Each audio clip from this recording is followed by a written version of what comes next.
a goal of regime change in mind or think Israel's already well on its way to victory, be careful what you wish for, because I would say in this case, as in all previous cases, the most likely result of a regime change in Iran would not be a liberal pro-Western democracy that doesn't want nuclear weapons. Less than a week ago, on June 12th, Israel launched a barrage of attacks against Iran, targeting nuclear sites, missile depots, and military and political leaders. Since then, the two countries have exchanged a series of attacks. As we consider where all of this might lead, I wanted to talk to Phil Gordon. Phil is a longtime observer and analyst of the Middle East, as you can see in the pages of Foreign Affairs going back 20 years. He's also been one of the key practitioners of U.S. Middle East policy, as White House Middle East coordinator during the Obama administration, and more recently as national security advisor to Vice President Kamala Harris. Shortly after the start of the Trump administration, Phil wrote in Foreign Affairs, to the surprise of many, about the opportunity Donald Trump had to make progress in the Middle East. With a new regional war just beginning, Phil and I talked about the dangers of this latest round of escalation, but also about how wise U.S. policy could prevent it from ending in catastrophe.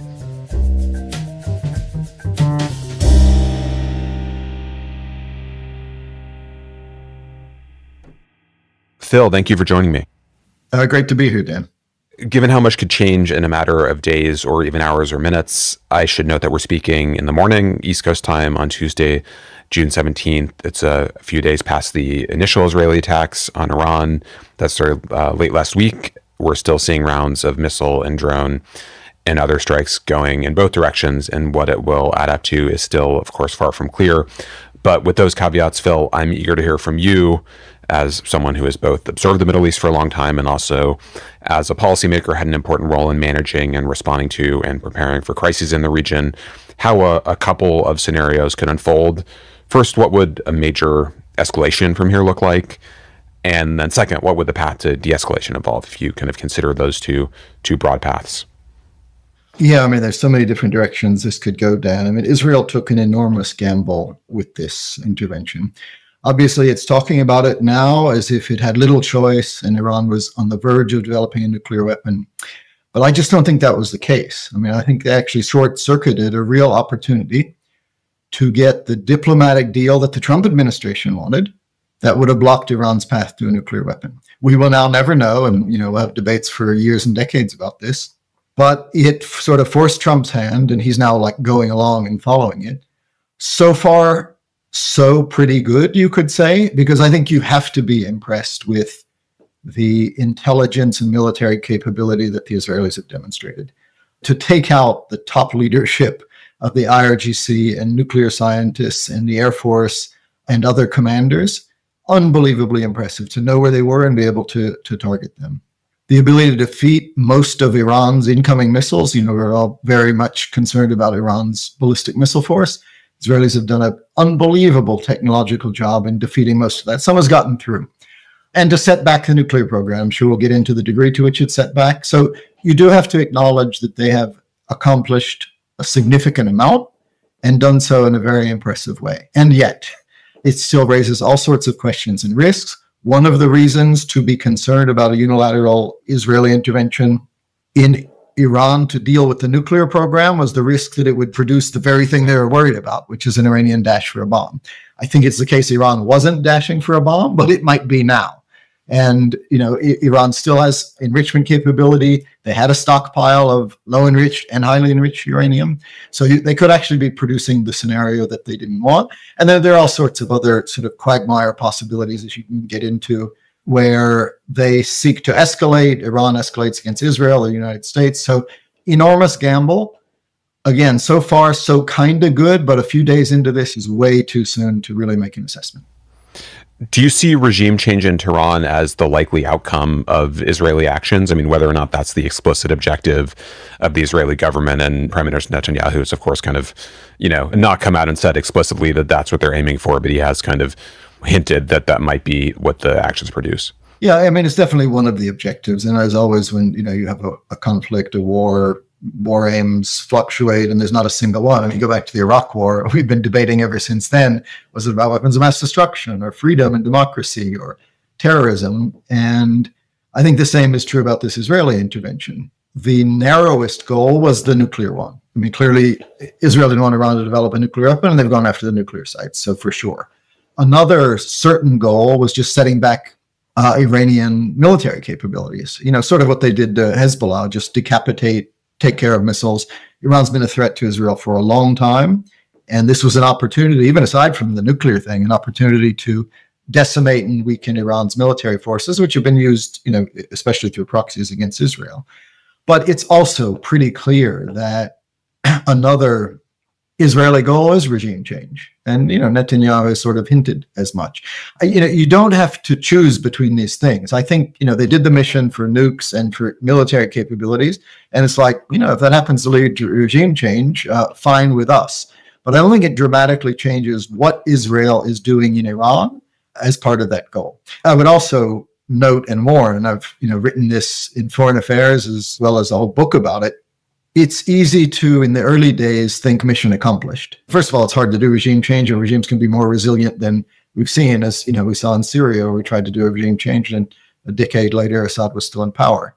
But even when you get it done, like with the Taliban or Saddam Hussein in Iraq or Gaddafi in Libya, there is often a moment of, it worked, mission accomplished, we got rid of the terrible regime, and that's when the problems begin, because you create a vacuum. And I would caution in this case, for all of those who are, have the goal of regime change in mind or think Israel's already well on its way to victory, be careful what you wish for. Because I would say in this case, as in all previous cases, the most likely result of a regime change in Iran would not be a liberal pro-Western democracy that doesn't want nuclear weapons. At best, it would be a version of the Iranian military, which would also have nationalist hardline goals. At worst, it would be a vacuum that divides people ethnically, branches of the military, conflict, pulls in neighbors, and we've seen that so often before. So I would say, where the goal of regime change is concerned, be careful what you wish for. Important point. No one would miss the Iranian regime, first and foremost, the Iranians. It's a horrible regime. It's a threat to its neighbors. It interferes in its neighbors. It represses human rights. It would be a wonderful thing if that regime were gone. But there's no guarantee that, especially if it's gone, at the hands of the Israeli military, it gets replaced by something much better. I did go back and read the piece you wrote for Foreign Affairs, I believe just before going back into government in the Biden administration. It was called The False Promise of Regime Change in the Middle East. And a line that jumped out at me as you summed up the lessons of all these cases you looked at for your fantastic book that came out around that time. You saw, quote, a pattern of self-delusion and misjudgment that have time and again made regime change so tempting and ultimately so disastrous, which captured the warning pretty well. But I'm curious, if you were back in government, if you were in, senior member of the White House National Security Team as you were 6 or so months ago, would you be actively trying to prevent that outcome? Are there other ways you'd be kind of preparing for the risks here? I mean, you kind of have looked at these cases as closely as anyone. What would you be doing if you were an American policymaker at this point? Yeah. So, I mean, like I said, what Israel is doing now, like you can't tell the difference. Are they going after regime change or not going after regime change? So that's kind of a hypothetical thing. I mean, the real issue is how long this goes on. And what I would be doing, again, because I was skeptical that this was necessary to deal with the nuclear program, I would have tried to stop it in the first place. I think Trump actually didn't want it to happen. All the signs are that he wanted to focus on diplomacy, get this deal. But then, Netanyahu, again, forced his hand, just decided he was going to do this. And there, Trump wasn't willing to stand in the way, which I understand. And Dan, there's a real, moral hazard problem in all of this. And I don't have the answer to it, which is that the United States is committed to Israel's security. The last thing we want to see is an Israel overrun or casualties in Israel. And so the United States provides support, political support, military, and so on. Great. The problem is that is a guarantee to Israel that virtually whatever it does, the United States and its amazingly powerful military will be there to back it. And, you mentioned my service in the White House. We saw this over and over again. There were times we would have liked to see Israel go in a different direction, whether vis-a-vis Gaza or Hezbollah or Iran. But Israel knew that whatever it did, we would be there to back it, including with, guided missile destroyers and air defenses and a THAAD system that we had to pull out of the United States that might have been for other contingencies. And I think the same thing happened to Trump. Trump was like, we want to do diplomacy, don't initiate a conflict. And Bibi was like, well, sorry, I'm going to. And then, guess what? Now the United States is in. And I think You're talking about Israel's goal of regime change. Another goal of Israel, I think, is to bring the United States directly into the conflict. And they might succeed because, they go in, they accomplish a lot, but it's not fully done. And then they come back to Trump and say, well, there's still this Fordo, underground nuclear site, and we can't really get it. But you've backed us this far, and you're kind of implicated already. And do you want this to succeed or not? And then, that's a dilemma, because what is Trump going to do? Pull the plug on Israel? Or if Netanyahu and the Israelis go in a direction the United States doesn't want, including regime change. Let's say, they've mostly accomplished the nuclear goals. They decide they're going to keep up the bombing, try to get Khamenei and really change the regime. And the United States is worried about that. How do you stop them? Do you then say, if you continue the war and you do go after leadership or regime change and Iran fires ballistic missiles at you, we're not going to help you? That's something that, American presidents just haven't been prepared to do. So I think that's, getting at the issue of the U.S. has a lot of agency here, but it's not easy. I think Bibi maneuvered Trump into supporting him so far. He's trying to maneuver him to support even more. But to answer your specific question, yeah, if I was in the White House and that seemed to be the goal, I would try to rein Israel in because I don't want to see the United States dragged into this conflict. How do you assess the Trump administration's response over the last few days? I mean, leaving aside Trump's kind of face-saving efforts to insist that this wasn't, something that was done behind his back. Yeah, I mean, face-saving is right, because he did pivot. I mean, as recently as the night of the attack, Secretary Rubio came out with that statement that seemed to distance the United States from the attack. We know that for weeks and months, Trump was focused on a deal. And he even said publicly and privately that he was pressing Netanyahu not to, unilaterally use force. He warned him. I think Bibi forced his hand. Rubio initially came out and said, we had nothing to do with this. There was unilateral Israeli action. And he even said he warned Iran not to go after U.S. troops. Didn't even say anything about responding against Israel, which almost left an out for the United States. Then I think Trump, for the reasons I've said, moral hazard, and plus it seemed to go really well, right? I mean, they killed all the top commanders, and then Trump comes out and acts as if this was his call. They had 60 days to do it, time ran out, and you don't mess with me. I think there's a possibility he was influenced by all of that taco talk, right? Trump always chickens out, and decided he was going to make it look like he was the one who decided. He ran out of patience and he was going to enforce this.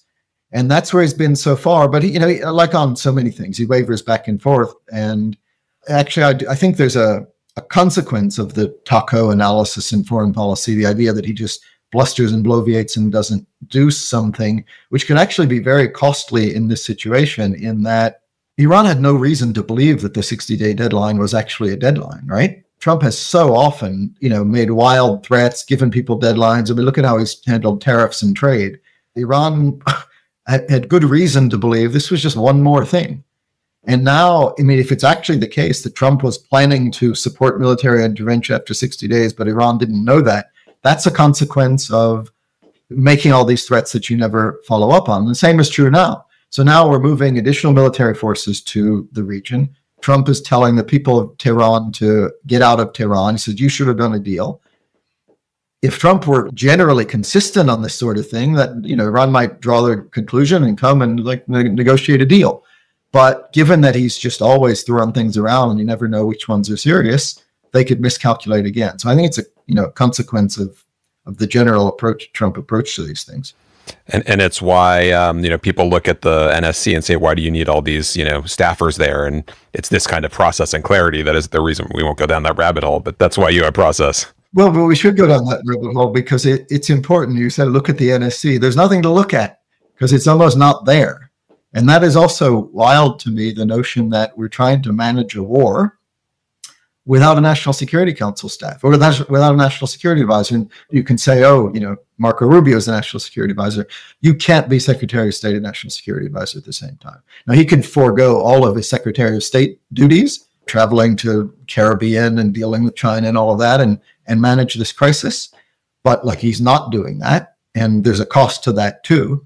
A good NSC process is not a guarantee. It's not a sufficient condition to manage a crisis well, but it's a necessary one.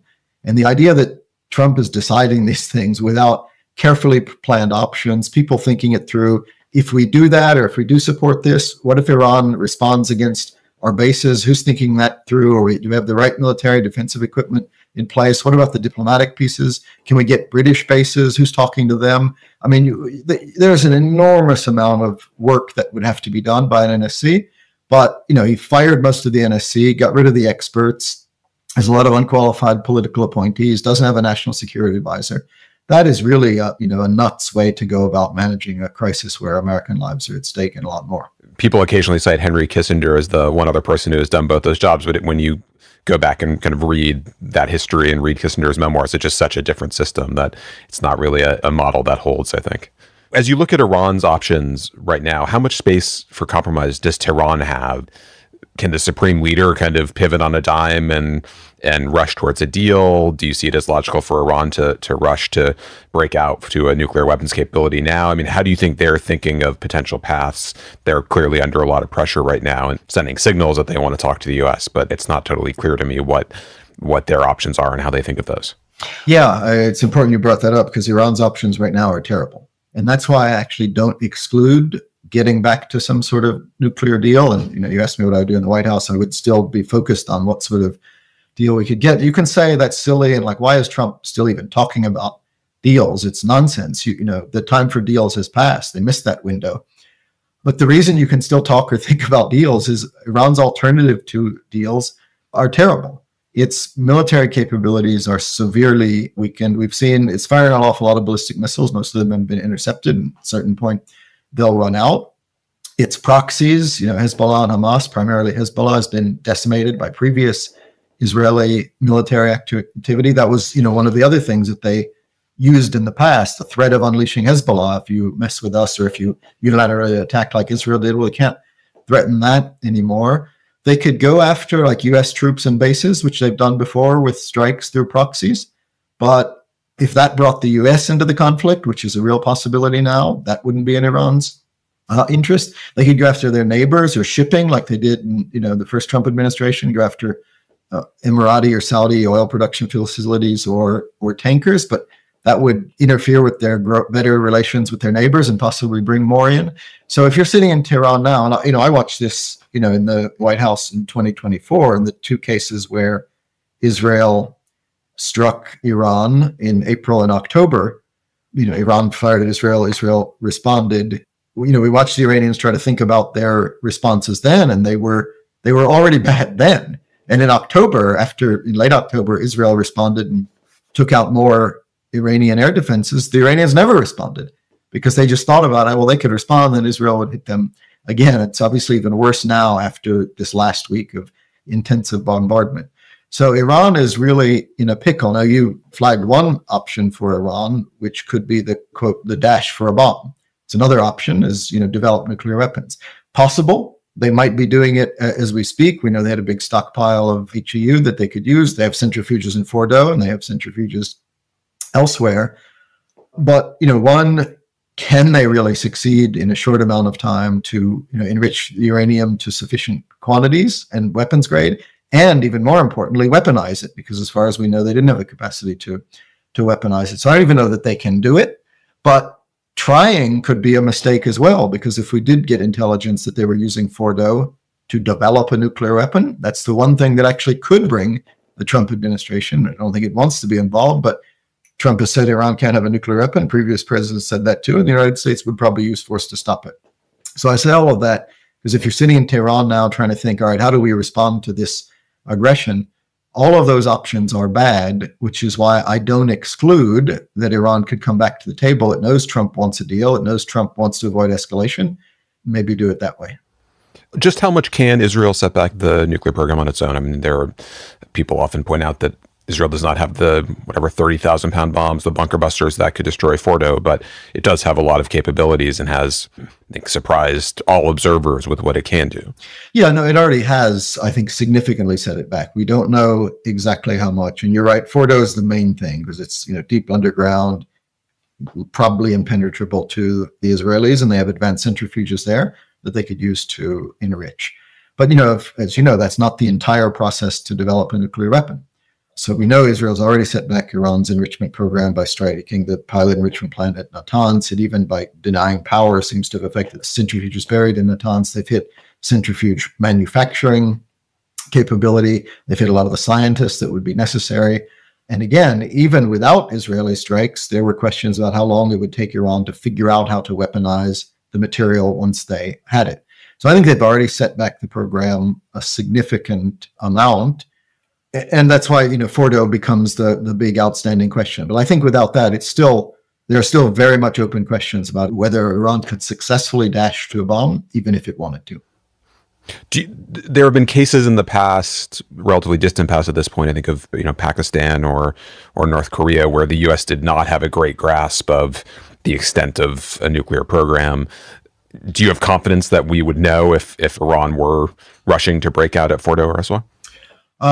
No, I don't. And obviously, another consequence of this is that there aren't going to be IAEA inspectors working in Iran. Iran announced the other day in the wake of the strikes that it was not going to cooperate with the IAEA and share what it's doing. In the past, mostly there was a lot of transparency in centrifuge production and uranium enrichment, and now we're flying blind. They could have moved nuclear material out. Like, we don't know where the 60% is. Could have been moved out to other parts of Iran.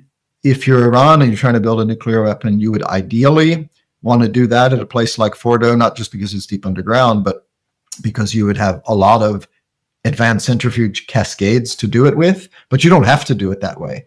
If they were preparing for this and had even some older centrifuges and fewer of them at some other site, and Iran's a big place. Our intel is amazing and Israeli intel is amazing, but it's a big place.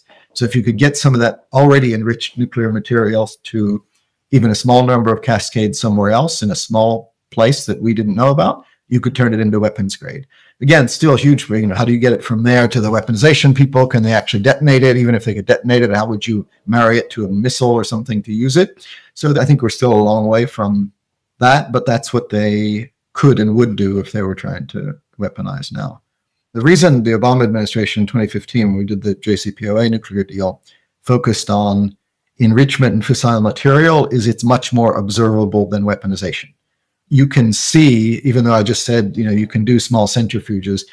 If you really want to enrich a large amount of uranium to weapons grade, you want a large number of centrifuges spinning. And that's easier to find than the things you would do if you were trying to weaponize, which could be much more easily hidden. So that's, to your question about, do we know? It's harder to know on the weaponization thing. Could be some university somewhere in some building where people are working on this, which is much harder to see from a satellite than an industrial enrichment plant. I want to try to pull us back a bit from the immediate crisis and focus on the region more broadly by going back to a piece you wrote in February about America's opportunities in the Middle East and the relatively good position that going into the Trump administration, you argued the United States was in to kind of come up with a regional balance and regional order that would prevent the recurrence of the kinds of problems that have been one of the perhaps distractions for U.S. foreign policy or thorniest problems for U.S. foreign policy for the last couple of decades. A new Iran deal was one of those opportunities, but that was just part of it. And I think it's just worth stressing, you're writing this piece a month or so after you'd left government as a senior member of the White House National Security Team and as National Security Advisor to Vice President Kamala Harris, which is to say, in some ways, this cut against what we might have expected from someone who'd just been on the losing side of an election against Donald Trump. But you did write that along with the strategic landscape he inherited, Trump's unpredictable nature could give him leverage with Iran, Israel, and the Gulf states. How did you see the regional situation then? Or, put differently, why did you see Trump as having an opportunity in a region that has, not offered a lot of them over the past few decades? And how do you see the regional situation now, both before we started this immediate crisis and as you see it developing in these past few days? That was the very first piece I wrote after leaving government, and it emerged from. So as I looked back after 4 years in the White House working on all these things and a history before that of working in the Middle East, I sort of tried to step back and think, where are we now and what are we leaving? And it did strike me a bit to my own surprise, because I said at the time, I'm not used to writing pieces with the words Middle East and opportunity both in the headline, because as you say, and as I wrote in the piece, president after president has had their moment of hope, going back to Clinton and Camp David, but Bush after the Iraq War, Obama, the Arab Spring, there always seems to be a moment where now we finally have an opportunity, we can make the best of this, and alas, for a whole bunch of complicated reasons, it usually doesn't work out very well. So I was surprised to find myself concluding, but, I was just trying to be honest, thinking about it, like, what are we leaving and what is Trump inheriting? And it did strike me that he was actually inheriting some real opportunities. And you might, or maybe implied you were surprised to hear that coming from me, because I'm not exactly a huge fan of Trump's foreign policy in general.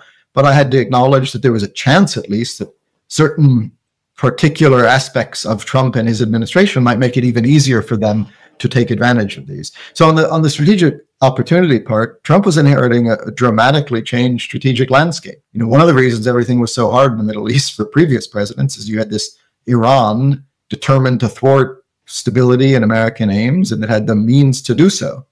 But by the time Trump took office, Iran was weaker and more vulnerable than it had been since the Iranian Revolution. And I'm not even talking about the last week of Israeli strikes. Even before that, again, the decimation, especially of Hezbollah, which was always the biggest Iranian threat. We compromised with Iran on the nuclear thing in 2015. One of the reasons is we didn't want to go to war, because a war would unleash Hezbollah on Israel and it'd be a big mess. That problem was significantly solved with what Israel did to Hezbollah. Hamas decimated as well. Iranian missile capability was another reason we were really reluctant to, confront Iran too much, because they would fire ballistic missiles. Well, in April and October, we showed that Israel, together with us, could largely defeat them.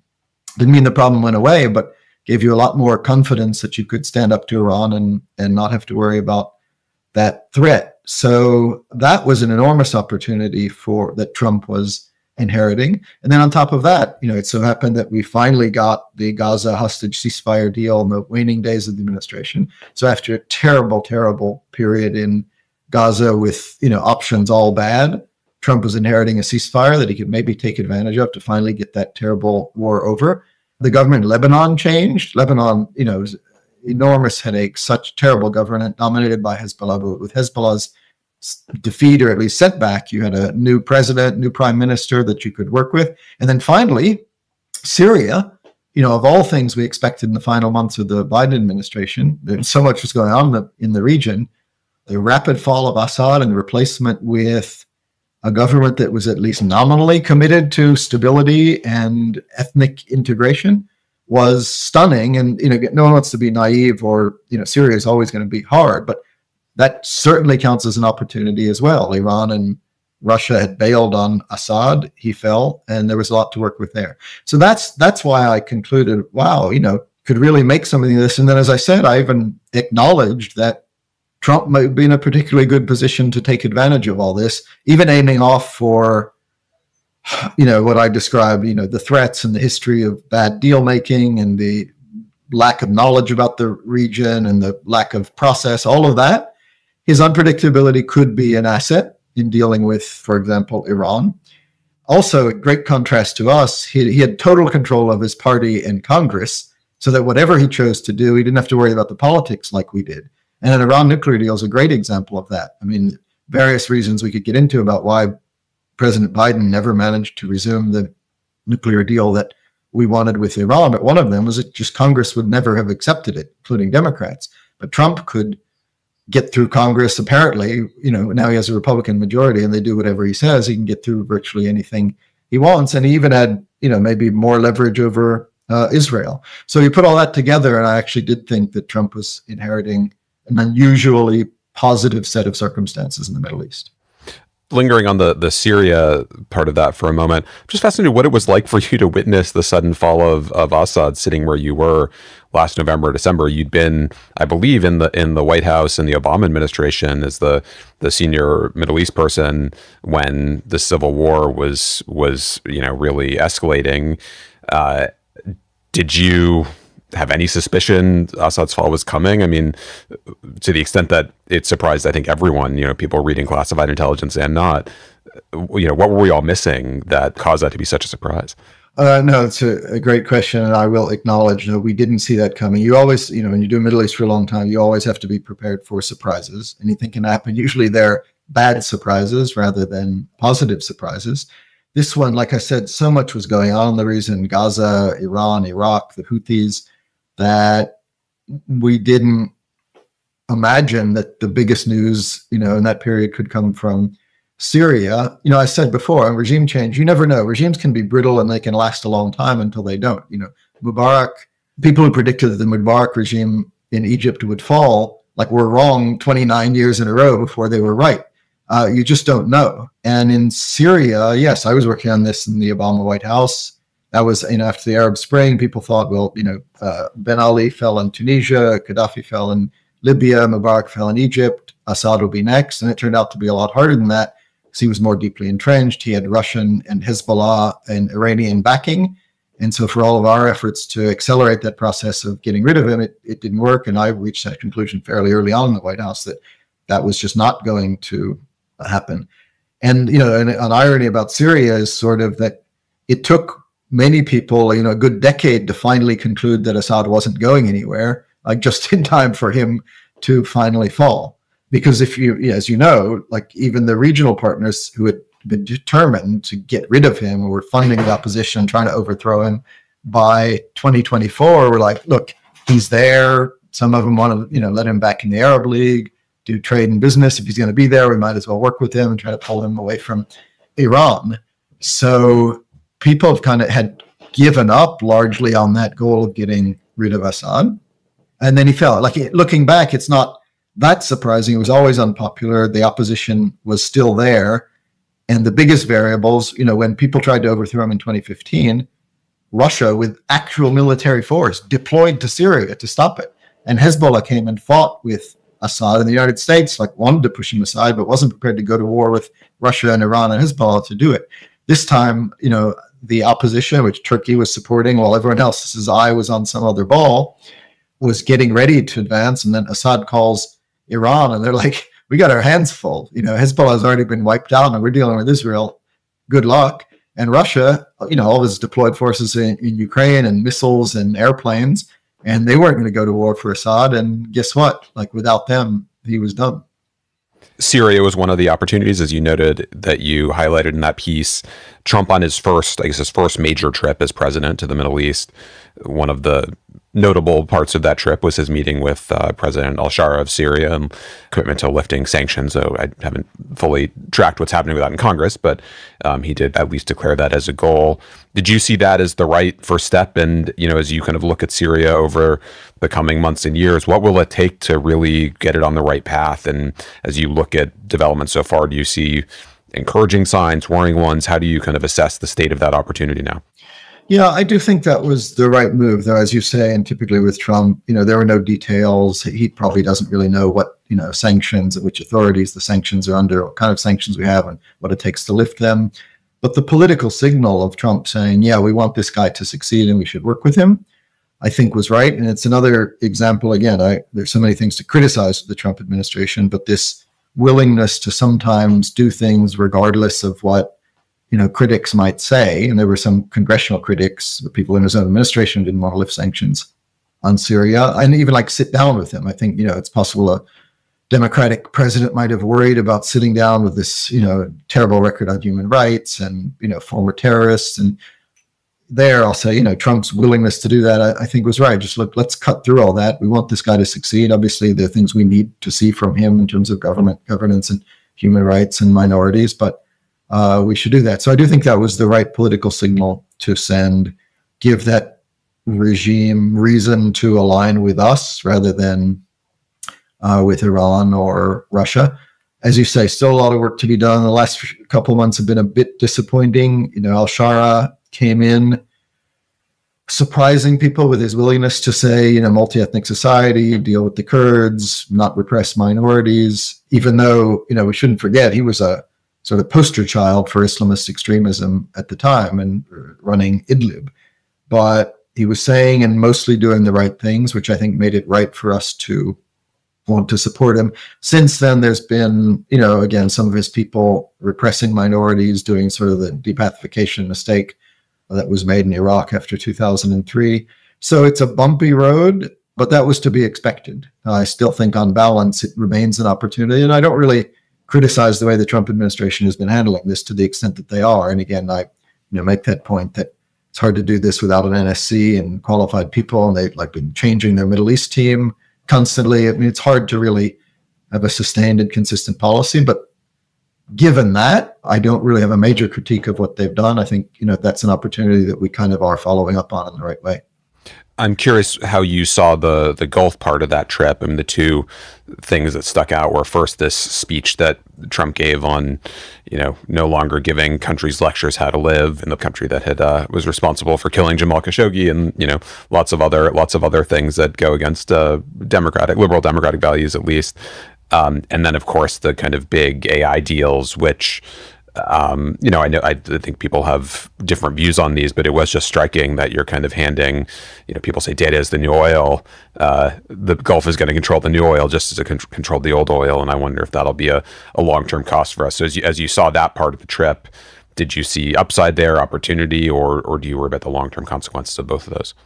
Both. I mean, there's been many things. There are upsides, and then you also worry about the long-term consequences. Look, I get the strategic case for investing in the region and having the AI partnerships and data centers and keeping them in our orbit. And, we in the Biden administration tried to strike that balance too, and also made arrangements to work with those countries on AI and chips and data. So it's not as if that was a real departure. At the same time, the Biden administration was focused on making sure that the most advanced chips or AI models couldn't slip into the hands of China. But the goal was the same: keep these countries that are really well placed to do AI. I mean, to do AI and data centers, you need land, you need a bunch of energy, you need a bunch of capital, and then you need a political commitment to do it. There aren't a whole lot of countries in the world ready to do that. So I think the bet on keeping them in our ecosystem and not China's was the same. Trump pushed it even further, and they have yet to come up or explain what they plan to do to ensure that the technology doesn't get in China's hands. So it's like TBD. The basic principle of investing and working with these countries is a good one, but now we need to see the specific details of the arrangements about how to do that. And again, going back to my process point, in the Biden administration, I can't tell you how many meetings were in the Situation Room with the National Security Advisor and the Commerce Secretary and the Defense Secretary and the technology teams, really trying to figure out the way to do this. I don't get the impression that the Trump administration is focused on that, which means, the other part of my thing, like, do you also worry even as you support it? Yes, I worry about their ability to get that right. What about the speech that Trump gave, the no more lectures how to live? I mean, that is, unexpected from him. That's always been his view. And that's why, a lot of our partners in the Gulf are happy with him. They don't get the lectures on human rights and democracy that they used to get from previous presidents. He's entirely comfortable with the oil industry. He's entirely comfortable with, families being involved in business. So that was consistent. What's not consistent is marrying that with the very lectures that they keep making in Europe about how to live. So it was odd. So Trump gives that speech, and by the way, another part of that speech, you're focusing like on the values intervention part, but another part of it was we don't get dragged into wars in the Middle East. And that's, put a pin in that as we deploy massive military forces into the Middle East for possible use in a conflict. So that's the other part of that speech and traditional Trump foreign policy to focus on. And, we haven't really talked about it, but I think Trump has always been divided between his America first, don't get involved in foreign wars instincts, which are represented manifestly in this administration by some of his top people who served in Iraq and turns against it, Hegseth, Waltz, Gabbard. But then the other part of Trump, which is, world leader, we're the strongest country in the world, don't mess with us. Sometimes those two things are in tension, and they're certainly in tension right now. That's why, he's clearly struggling what to do in Iran, Israel, because you can't do both. Fine if you want to be the great power and dictate who has nuclear weapons and who's ruling different countries, but it's hard to do that while also staying out of costly engagements in the region. Fascinating to see that play out. But, to go back to the point I was making about inconsistency. So in the Middle East, Trump makes a speech, we don't tell you what to do. You live lives the way you want. Hegseth goes to Singapore, makes a similar speech. National sovereignty, we're not lecturing you or imposing our views. But then Vance goes to Europe and basically says, we're looking for civilizational allies and you're interfering with our cultural relations and we don't like the way you practice free speech. And we support, and Vance and Trump and Musk supporting, extremist parties in Germany and having close relations with the, autocrats in Hungary, there they somehow seem really interested in the way people live and values and so on. So that's another big inconsistency at the heart of the Trump administration. We'll be back after a short break. And now back to my conversation with Phil Gordon. You talked earlier about the moral hazard at the heart of the U.S.-Israel relationship, and this kind of question of U.S. leverage over Israel has been, I think, a really problematic one for American policy over the last, certainly since the war in Gaza started, but also going back long before that. You know, I think you've said that the U.S. did too little to press Israel on humanitarian assistance and limiting civilian casualties. But just to, I mean, look at that question of leverage a little bit more generally, why has that been so challenging? I mean, I think people who have not worked on this in government look at it and say, this shouldn't be that hard given the amount of support the U.S. gives Israel. I think the Iranian foreign minister even said that a couple of days ago when he said, you know, Trump can make one phone call and end this if he wants to.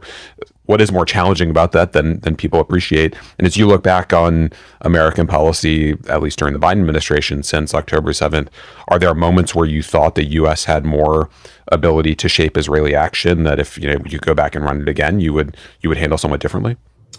Yeah, I mean, you say what is more challenging about that than people think? Everything. It's really challenging. And, you know, we had criticism from both ends of that. I think it's just simply not true that Trump could pick up the phone, make a call. People said the same about Biden, like the war ends. It's not that simple. If Trump wanted to have a major and massive confrontation with Israel and cut off arms and leave Israel alone in its confrontation with Iran, no doubt that would influence the Israeli thinking. How much? I don't know. Maybe it would still run the risk of doing this and like dare Trump not to defend them as ballistic missiles are raining down. And you have a huge domestic debate. Congress gets involved. You're seen as responsible for abandoning Israel. And, you know, that's the moral hazard piece that I was talking about before. So it's not at all easy. The strategic piece is hard too. And, you know, this is what Biden administration confronted in Gaza, because it's a legitimate point on the arms support, right? Political support is one thing, but we provide a lot of Israel with a lot of weapons, and people usually point to that as the leverage that we had.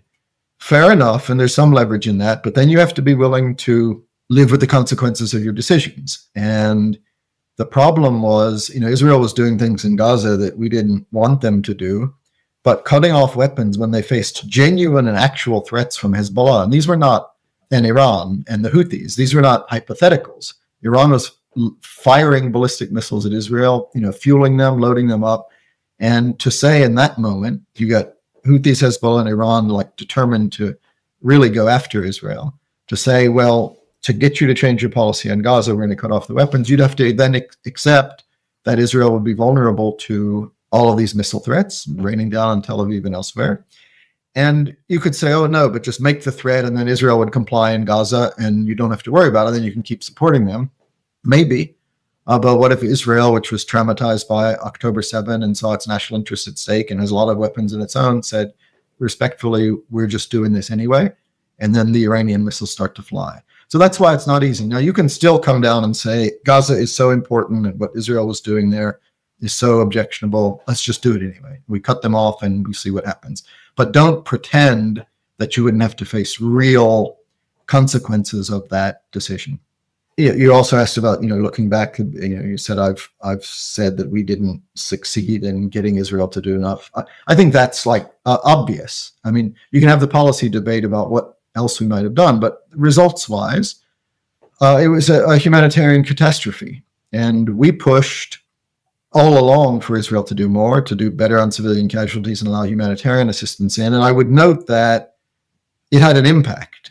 You know, the overall result was catastrophic and terrible, but the U.S. made a difference. And, you know, I think it's worth comparing Biden administration with the Trump administration. At the beginning of the conflict in October 2023, the Israeli defense minister said, that's it. You know, no food, no water, no fuel. We're cutting them off. And we said, no, like you can't do that. We understand you have to respond militarily. You're going to go in, but you have to provide humanitarian assistance. And then all along, Israel ended up permitting significant amounts, including hundreds of millions of dollars worth from the United States and 1 million tons of aid that saved a lot of lives. Now, again, was it nearly enough? No, it wasn't. And only be able to look back with regret on the situation in Gaza, which is an unspeakable tragedy. But did it make a difference? Yes. And is it different from the Trump administration, which then came in and gave Israel a green light to do the very things that we said no to 2 years before? And then Israel did impose, it broke the ceasefire that Trump had inherited, started using military force again, started implementing and talking about occupation, smashing buildings, did it in complete blockade for over 2 months of no food and fuel at all, and just made clear that that was, almost a case of collective punishment until Hamas would give in. That's a real difference. So no, Biden didn't manage to do nearly enough, but you see the difference with what Trump has done. I mean, it strikes me that there was so much focus on ceasefire negotiations, and that's incredibly complex. There are multiple parties involved. The humanitarian piece was always a bit more, was more perplexing, and why you didn't have, Samantha Power just kind of standing on the outside of Gaza saying we're going to wave through trucks, and instead you had the kind of embarrassing spectacle of the pier that didn't work. Just seemed like a bigger policy failure than the ceasefire, which got so much attention. Look, as I said, it was a policy failure. You can't conclude anything else. Not enough food and humanitarian assistance got to people. I mean, we actually did have Samantha Power leaning on them all the time, as well as everybody else. Yeah, and we can, look back and try to see what else we might have done. I think we should have done more, because it was even in Israel's strategic interest to allow in more. And the pier, I mean, people mock the pier. And yes, it's pathetic that we had to resort to a pier when there were land crossings that could have been open. And that's enormous frustration and highly unfortunate. But that doesn't mean you don't do the pier. And, as we were briefed, pier is costly, doesn't get nearly enough. Same with airdrops, nowhere near what you can get in trucks. But I think the view, the people around the table was, if it can feed some people, then let's just do it, while we work on the other thing. So I don't really accept, all the critiques of the airdrops and the pier. And again, it's like embarrassingly pathetic because it's nowhere near enough, but are you going to really argue that we shouldn't get the additional stuff in? But yes, I mean, to your other point, I think we, as much as we did and tried to do, could and should have done more, because the situation and the outcome in Gaza was unacceptable and is even more unacceptable now. As you assess Israeli objectives in Gaza now, obviously the ceasefire that you could focus on in the February piece is long gone, and things continue to be incredibly grim and awful on the ground in Gaza. As you look at Israeli objectives, though, I mean, do you kind of go to what looks like the kind of Occam's razor assessment of this, which is that they're aiming for reoccupation of at least part of Gaza, forcing at least some Palestinians to leave? I mean, how do you read those objectives? Well, one point is, there are different Israelis with different objectives. And certainly there are those in Israel who want to conquer the whole place, drive all Palestinians out and occupy it. That was like completely fantastical under the Biden administration. I think they couldn't have imagined we'd ever go along with that, but Trump has kind of endorsed it and even led the way, saying, the Palestinians should leave and we'll rebuild the place. So that's unfortunate, because it is actually giving hope to those who want to decimate the place. I also think Israel, aside from the nuances or differences among the Israelis, has an unattainable strategy, and that's been the problem from the start. They, for understandable reasons that we share, want to get rid of Hamas and make sure Hamas has no part in governance. But understandable, how could you expect them to live with that after what Hamas did? But at the same time, they refuse to accept, for example, any role for the Palestinian Authority, which, as flawed and corrupt and ineffective as it is, exists, has trained security forces, recognizes Israel, works with Israeli security forces. So if you rule out Hamas and you rule out anything related to the PA, who's going to run Gaza? Then you actually do either have to occupy it, and Israeli forces run the place, or you have to chase out, 2 million Palestinians or kill them. And those last two options, are totally unacceptable. So that's the problem. And one reason this has gone on so far is that Israel has unattainable objectives.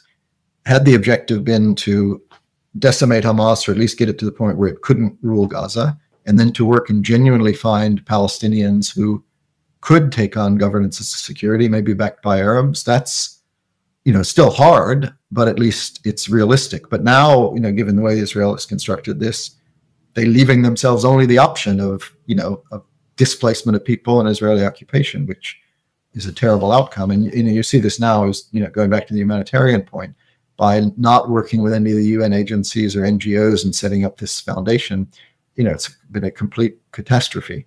And until they accept a more realistic goal for the future of Gaza, that's what we're going to be living with. And again, the Trump administration has given them a complete pass. Trump has shown himself willing to stand up to Israel on a lot of other things, pursuing a nuclear deal that Iran didn't like, talking directly to Hamas about at least an American hostage, ending a ceasefire with the Houthis without a pledge that the Houthis wouldn't attack Israel, sitting down with the Syrian new leadership that Israel is bombing as we speak. I mean, Trump has hardly shied away from telling Israel when we have a difference.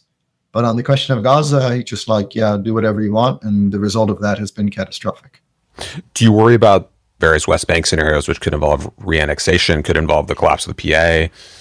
Yes, that's the thing. There's so much going on. Even like the Gaza thing, people were rightly focused on, these people trying to get food and being killed. And now, we only have so much bandwidth to be talking about these things. And already Gaza was overshadowing the West Bank. And then, now, and then the Houthis was overshadowing Gaza. And now Iran, Israel is overshadowing everything. But it's overshadowing, like I said, people are being killed in Iran and Israel right now. It's terrible. But I think 45 Palestinians were killed yesterday just trying to get food. I mean, it's a horrific, horrific situation that is not getting the attention it deserves. And the West Bank, similarly. And there again, the Trump administration deserves some of the blame. Israel's taken advantage of this situation to expand settlements, almost unconstrained. Trump lifted the penalties and sanctions that the Biden administration had put on settlers for extremist activities. Now, you can say that wasn't enough, and I think we should have done more to curb settlement expansions and settler violence, even under the Biden administration. But at least there was that. And Trump has basically said, and he's got an ambassador to Israel that publicly says he doesn't believe in the two-state solution and sees the West Bank as part of Israel. So, yeah, there's plenty to worry about in the West Bank. I mean, Israel has a lot, going back to the very place we started in regime change and how it can go wrong. Israel's got a lot on its plate right now, and only so many munitions. And you can't exclude another uprising, intifada in the West Bank on top of what's going on in Gaza. You get the Houthis still attacking in Iran. So, all of that calls for real diplomatic efforts to try to bring some of these things to a close rather than to escalate them. I'm struck by how often I hear from the people in the region and people who spend a lot of time there about the potential instability of Jordan, of the Jordanian government. Is that an acute worry as these dynamics in the West Bank and Gaza get worse and worse? Yeah, I mean, it's funny you use the word acute. This is kind of, again, you only have so many things get to be acute, right? It's not as acute as Iran, Israel right now, or even the Houthis or Gaza, or maybe even the West Bank. But if those things were in a normal place, it would be acute. And it also, just as I said about, Mubarak, people were predicting Egyptian instability and fall of Mubarak for ages, and it didn't happen for decades until it did. It's easy to say, we've heard that all before, and, it's okay. But sure, fortunately now some of the Syrians may be able to go back to Syria, but, you get a million displaced Syrians pouring into Jordan with no jobs and raising ethnic tensions, and then Palestinian spillover from the West Bank and or Gaza. It's a rough neighborhood, and sure, there's pressure on Jordan. The United States has normally long been a strong supporter of Jordan, providing military and economic assistance. I think there's some question about that going forward in the Trump administration, which is cutting, aid generally. So, it may not be as acute as most of the other things we've talked about, but yes, it's one more thing that could easily go wrong in the Middle East without appropriate attention and resources. As you think about U.S. policy towards Israel and future administrations in which, you may serve or not, do you see it as time to move beyond the two-state solution and diplomacy around it as the right move for U.S. policy? And, if so, what would it mean? What would the new paradigm look like? Yeah, no, that's a really tough question, because I am realistic enough to acknowledge that it's hard to see a two-state solution anytime soon. It's just unrealistic with the degree to which settlements have expanded, Israeli public attitudes about it, the lack of an agreed and unified, moderate Palestinian governance that could be the head of the Palestinian state. So it's a bit silly right now to talk about a two-state solution. On the other hand, like, it still remains the question, what's the alternative? It's not credible or realistic to me to imagine, one Israel in which Arabs and Jews, work hand in hand and nobody pays attention to ethnicity. Eventually that would be a Palestinian majority, so it couldn't be democracy. And then you have a minority of Jews ruling over a majority of Arabs. So I still think, ultimately we're going to have to get some version of that, but I'm not naive enough to sit here today and tell you that that's any realistic near-term goal. Even in the Obama administration, when I was doing Middle East, and it was already pretty, incredible, a bit of a stretch then. You remember Secretary Kerry went to Congress and he said, I think he said, we have 17 months before the window of close. I don't know the math behind the 17 months, but what he was getting at is, as settlements expand and attitudes change, we have an opportunity and we should get this done now or it's only going to be worse. Now, he's certainly right about that, about, only being worse 10 years later for a ton of reasons. But we used to talk with other officials then. We could still then at least credibly say that there's a peace process and we're trying to deliver two states. And we would say to each other, what would we do and say if it ever got to the point where that was just laughable and you couldn't say it with a straight face? We might be there now, but I still don't know what the realistic alternative is. Looking ahead to the Democratic primary that's going to start, presumably, the minute polls close in the 2026 midterms, or possibly even before that, given where things are, I just imagine that both Gaza and this set of questions is going to be a really explosive one in those debates. I mean, a bit like Iraq in 2007 and 8. For sure. It was already deeply divisive during the last presidential election, obviously with Vice President Harris, who then became a candidate. I was caught in the middle of all of that, and caught in the middle in the sense that you really couldn't bridge the gap between the two sides, which were deeply, deeply dug in. There wasn't a ton of space between them.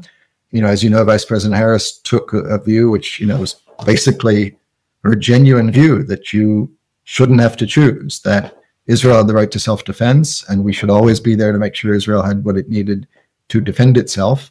And at the same time, the situation in Gaza was unconscionable, and there needed to be greater and more effective efforts on civilian casualties and humanitarian assistance, and there should eventually be a Palestinian state with dignity and security for both sides. That was genuinely a belief. That's kind of the line we took in the campaign. And yet the party was still deeply divided between those who were suspicious and didn't think we were committed enough to Israel, and those who were furious that we weren't doing more to improve the situation in Gaza. And I fear, as you suggest, we're going to rerun that debate, maybe even in more severe form, because as bad as it was then, if this goes on and is still going on then, and Israel is even more pursuing displacement and occupation, the Trump administration is giving it a green light, you could see a real debate within the party about how to handle that situation. In the hope of allowing us to end on a somewhat more uplifting note, or at least what qualifies as uplifting now, you wrote a piece that I find really interesting in the Financial Times, calling on policymakers to really learn from Trump's willingness to challenge conventional wisdom and political obstacles. You alluded to some of this earlier. Beyond the Middle East, do you see other areas where U.S. foreign policy could benefit from a little bit more of that spirit and a little more of that willingness? Yeah, I think the rule generally applies. I mean, I wrote that about the Middle East because Trump had just come from the Middle East and had just done a series of things that seemed politically controversial and that we weren't able to do, in some cases to my frustration. And then he did, and he got away with it, so to speak. So I think, I'm really applauding not even necessarily the specifics of those things, but more the style and attitude of just saying, here's what I think, and here's what I'm going to do. And I realize there'll be critics, but too bad. And that's where I think, I was sort of implicitly critical of previous Democratic presidents. I think people give you credit for just authenticity and strength. And if you look like you're uncertain and you're doing it for political reasons, then they sense that and hold it against you. And all of these things are hard and controversial, so you're just going to have opponents. But I think taking a clear and strong, and I would say in our case, principled stand, I want to be clear that I would recommend for Democratic leaders different things to take a stand on than some of those Trump did or would, taking a plane from Qatar. I would not recommend high levels of corruption to Democratic leaders. But, even just standing by and defending what you're doing, I think people appreciate that strength. Obvious caveat is Trump controls his party in the way that Democratic leaders don't. So, could have done that. One of the things I gave Trump credit for is like doing the nuclear deal, even though it was controversial and like the Israelis didn't want him to pursue it. But if you just say, look, we're doing this. Now, it would have been harder for Biden to do that because even within his own party, there would have been criticism. And yet I would still recommend it. Just saying, look, this is the right thing to do.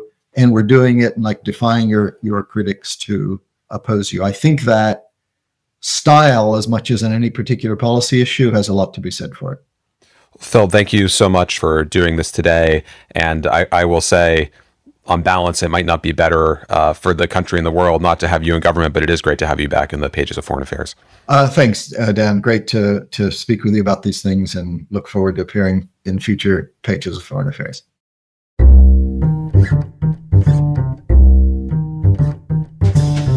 Thank you for listening. You can find the articles that we discussed on today's show at foreignaffairs.com. The Foreign Affairs interview is produced by Kanish Tharoor, Molly McEnany, Ben Metzner, and Caroline Wilcox. Our audio engineer is Todd Yeager. Our theme music was written and performed by Robin Hilton. Special thanks as well to Arena Hogan. Make sure you subscribe to the show wherever you listen to podcasts. And if you like what you heard, please take a minute to rate and review it. We release a new show every Thursday. Thanks again for tuning in.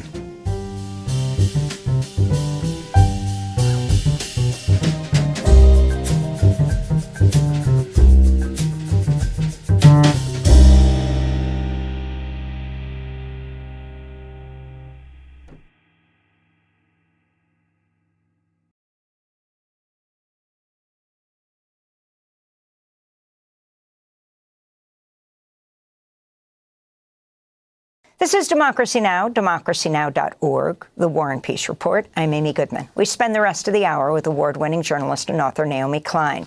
She has a major new piece out, co-authored with Astra Taylor for The Guardian newspaper. It's headlined, The Rise of End Times Fascism.